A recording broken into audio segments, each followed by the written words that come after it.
Hi there. This is Rob McLean from LearnToCruiseOnline.ca. Welcome to episode 6 in the Connected Boat series dealing with multifunction devices. The emergence of multifunction devices and displays is one of the top trends in marine electronics over the past few years. It used to be that marine devices were single purpose. Each display device was customized to decode and display the specific data it was designed for, such as depth or wind data.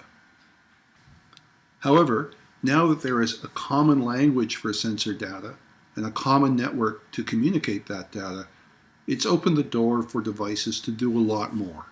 As a result, we're seeing the emergence of both multifunction instruments and multifunction displays. Focusing first on multifunction instruments, these started showing up a few years ago.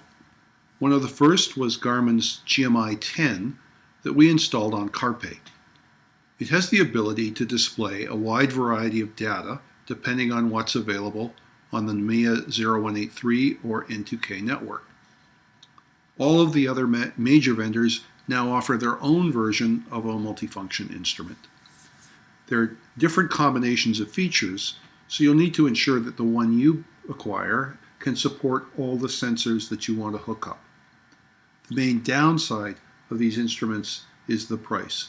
They generally sell for well over 500 Canadian. In addition to multifunction instruments, we're also seeing the emergence of multifunction displays that combine GPS, chart plotter functionalities, and can overlay radar, sonar, and virtually any other network data. In general, any device with a screen is being adapted to display more than one type of data. If, like me, you use a Mac or PC for navigation, you know that good software has existed since the mid-90s, and the alternatives have continued to expand. While I started out using proprietary software such as GPS NavX on my Mac, I've become increasingly impressed by the evolution of the open source OpenCPN initiative.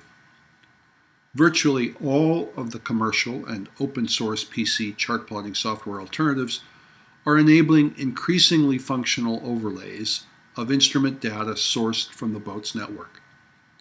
You'll need a USB gateway device such as ActiSense's N2K interface, or similar devices offered by other manufacturers.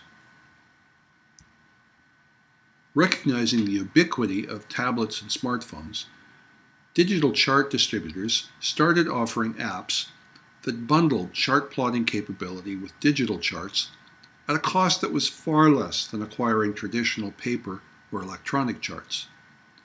However, initially there was limited or no support for displaying instrument data on those apps.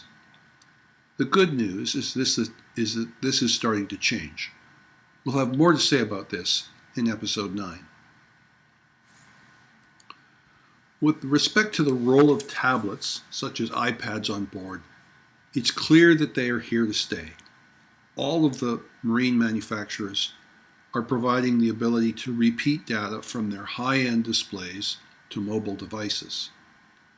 Furuno was the first to offer a radar unit sold without a display other than a mobile app. We'll have more to say about this in episode 8. The increasing number of black box devices have the ability to distribute NMEA data over Wi-Fi to tablets and smartphones. If you do an internet search for NMEA Wi-Fi gateway, you'll find a long list of possible options. One of the downsides with many of the multifunction options mentioned so far is that they tend to be somewhat pricey. So here's a brief reference to some less expensive options. I recently came across the Compact Yacht Devices text display device that can display up to 24 NMEA 2000 PGNs. There's a very interesting initiative called Signal K that is intended to open up marine electronics which so far has been dominated by closed proprietary data and devices. Digital Yachts in the UK produced the first gateway for Signal K that makes network data available in Signal K open format. This can be viewed on several smartphone apps, and a $100 Kindle can be repurposed as a marine multifunction display. In addition, there are many interesting initiatives underway that are using Arduinos, Raspberry Pis, and other inexpensive microprocessors to offer powerful alternatives to conventional commercial instrumentation.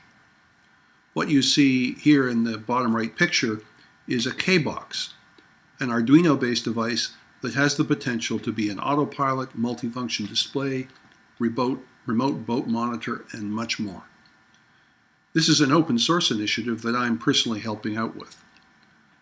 We'll have a lot more to say about the fascinating explosion of innovation and creativity that is happening in episode 12, dealing with open boat and DIY initiatives. So in conclusion, you should certainly be considering the role of multifunction devices in your boat's future.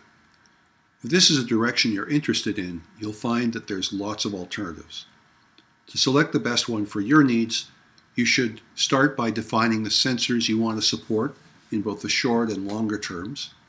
Ensure that the devices you're looking at will support the connection protocols you want to support, whether that's NUMIA 183, N2K, Signal K, or others. You want to design some redundancy into the system so that if one device fails, it doesn't put you out of business, that the data that was viewable on that device is also accessible on other devices. If you're like me, you're going to want to try to avoid getting locked into a proprietary system that limits flexibility. You can look forward to more and more functionality on your PC and mobile devices as part of the overall solution. And if you are at all technically minded, you will want to tune into episode 12, where we'll talk more about open boat initiatives and DIY projects. This concludes episode 6. Stay tuned for the next episode, which deals with accessing marine weather data.